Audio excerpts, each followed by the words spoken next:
আমার নমিনেশন বাতিল হলে দলীয় কর্মীরা হাততালি দিয়ে আনন্দ করতে পারে, সরকারি অফিসাররা যদি হাততালি দেয় ডাল মে কোচ কালা হ্যায়, এটা বুঝতে আর কোনো অসুবিধা নাই। এখানে তো ওনারা দলীয় কর্মীর ভূমিকা রাখলে তাহলে আলটিমেটলি নির্বাচন কি হবে এটা তো পরিষ্কার।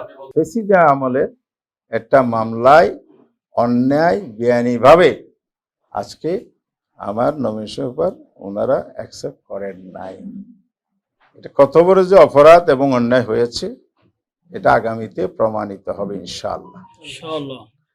তবে আমার কষ্টটা এখানে, এত রক্তের বিনিময়ে দেশটাকে ফেসিজ মুক্ত করা হলো, প্রশাসনের রন্দে রন্দে ফেসিজদের দোসররা বসে আছে।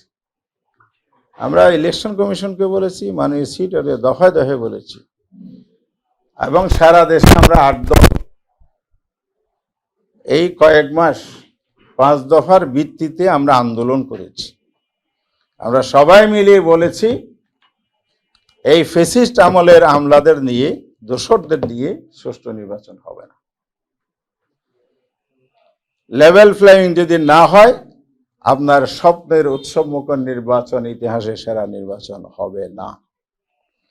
রাস্তায় যে কথাগুলো দাঁড়িয়ে বলেছিলাম, নির্বাচন কমিশনের অফিসে ফুল কমিশনের সামনে আমি নিজেই যে কথাগুলো আমার টিম সহ বলেছিল, আজকের কক্সবাজারের রিটার্ন অফিসার সেটা প্রমাণ করে দিবেন। তিনিই করেন নাই, শুধু তার আশেপাশের লোক যেগুলো আছে, তথ্য আমার কাছে আছে। ফেসিজদের আমলে তারা টিএনও ছিলেন কক্সবাজার জেলার কোন উপজেলায়, এবং তারা পুলিশ কর্মকর্তা ছিলেন 4 বছর ধরে, এখনো আছেন।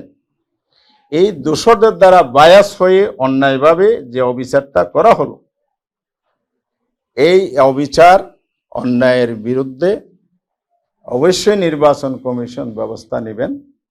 আমি আজকে সিদ্ধান্ত করছি, আমি কমিশনকেও জানিয়েছি, এবং আমার যত জায়গায় বলার সেটা আমি বলেছি। আমি অপেক্ষায় রইলাম ওনার কি ব্যবস্থা নেন। দ্বিতীয় হচ্ছে, নির্বাচনী মনোনয়নপত্র যাচাই বাছাইয়ের শেষ দিন হবে 4 তারিখ। এখনো সুযোগ আছে এটাকে আবার শুনানির মধ্যে আনা। ওনারা বলবেন প্রভিশন নাই, কিসের প্রভিশন আপনি দেখান?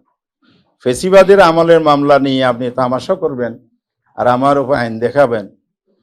এই আইনকে আমরা জনগণের পক্ষ থেকেই আমরা মেনে নিতে পারি না। সুতরাং এটা যেন আমাদের, আজকে আমাদের আইনজীবী একটা আবেদন করেছেন যে উনি যখন শুনানি করছিলেন, শুনানির সময় এই ধারাগুলো উনি ব্যাখ্যা করছিলেন, আমি যে ব্যাখ্যা করছি, হয়তো উনি আরো বেটার লিগ্যাল পয়েন্টগুলো ভেরি ক্লিয়ারলি ব্যাখ্যা করতে চেয়েছিলেন, সে প্রস্তুতি ওনার ছিল। ওনার শুনানিকালে দফায় দফায় ওনাকে বাধাগ্রস্ত করা হয়েছে, এগুলো শুনবো না, এগুলো দরকার নাই, ওটা আনেন সেটা আনেন।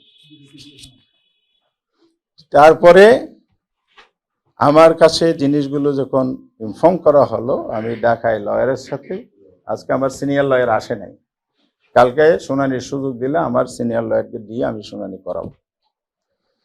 বলছে আপনার সব কিছু ভ্যালিড, শুধু ট্রাইব্যুনাল কি কোন দ্বারায় আপনাকে আদেশ দিয়েছিল, রায় দিয়েছিল, আদেশের অর্ডার কপিটা দেন। অর্ডার কপিটা ওনারা ঠিকভাবে পড়লেন না, আমার আইনজীবীকে আর্গুমেন্ট করতেও দিলেন না। যারা এই পর্যায়ে দেশ চালানোর দায়িত্ব থাকে একটা ডিস্ট্রিক্ট লেভেলে, তারা হতে পারে তারা আইনে প্র্যাকটিস করেন না, গ্যাপ থাকতে পারে, এই জন্য তো আমরা আইনজীবী নিয়োগ করেছি। আমার বিজ্ঞ আইনজীবীর কথা তো শুনতে হবে। এখন যিনি প্রিসাইড করবেন, রিটার্নিং অফিসার সাহেব, সম্মান মর্যাদা রেখেই বলছি, উনি যদি বায়াস হয়ে অন্যের কথায় ইনফ্লুয়েন্স হয়ে এগুলো করেন, এটা খুবই দুঃখজনক। তাহলে এখানে নিরপেক্ষতা থাকবে না। একটু মেরুদণ্ড শক্ত করেন, গার্ডস নিয়ে দায়িত্ব পালন করেন, দেশ বাঁচবে, জাতীয় বাঁচবে। যদি আইনানুগভাবে হয়ে থাকে আমি মেনে নেব, অন্যায় ইনজাস্টিস হয়েছে কিনা এটা অবশ্যই পুনর্বিবেচনা আপনারা করবেন। অন্যথায় নির্বাচন সুষ্ঠু যে হবে না, আমরা যে আশঙ্কা এটা প্রমাণিত হবে। আমরা এটাকে তখন সেইভাবেই বিবেচনায় এনে পরবর্তী পদক্ষেপে যাব। এ ব্যাপারে যেন সরকার পরিস্থিতি স্বাভাবিক রাখার জন্য যে ধরনের আইনানুগ পদ্ধতি অনুসরণ করে কাজ করা উচিত এবং লেভেল প্লেইং নিশ্চিত করা উচিত, প্রশাসন নিরাপত্তা এনশিওর করা উচিত। এ ধরনের অসৎ এবং এ ধরনের বায়াস, এ ধরনের ফেসিস্টের দোষর, এগুলো থেকে প্রশাসন ক্লোজ করেন এবং জাতিকে সুন্দরভাবে ভোট দিতে দেন। অনেকদিন পরে ভোটাধিকার পেয়েছে, তারা যাতে যার ভোট পছন্দের প্রার্থীকে দিতে পারে, ভোটাধিকার নিশ্চিত করতে পারে। এবারে মাননীয় সরকার, মাননীয় নির্বাচন কমিশন অবশ্যই ব্যবস্থা নেবেন।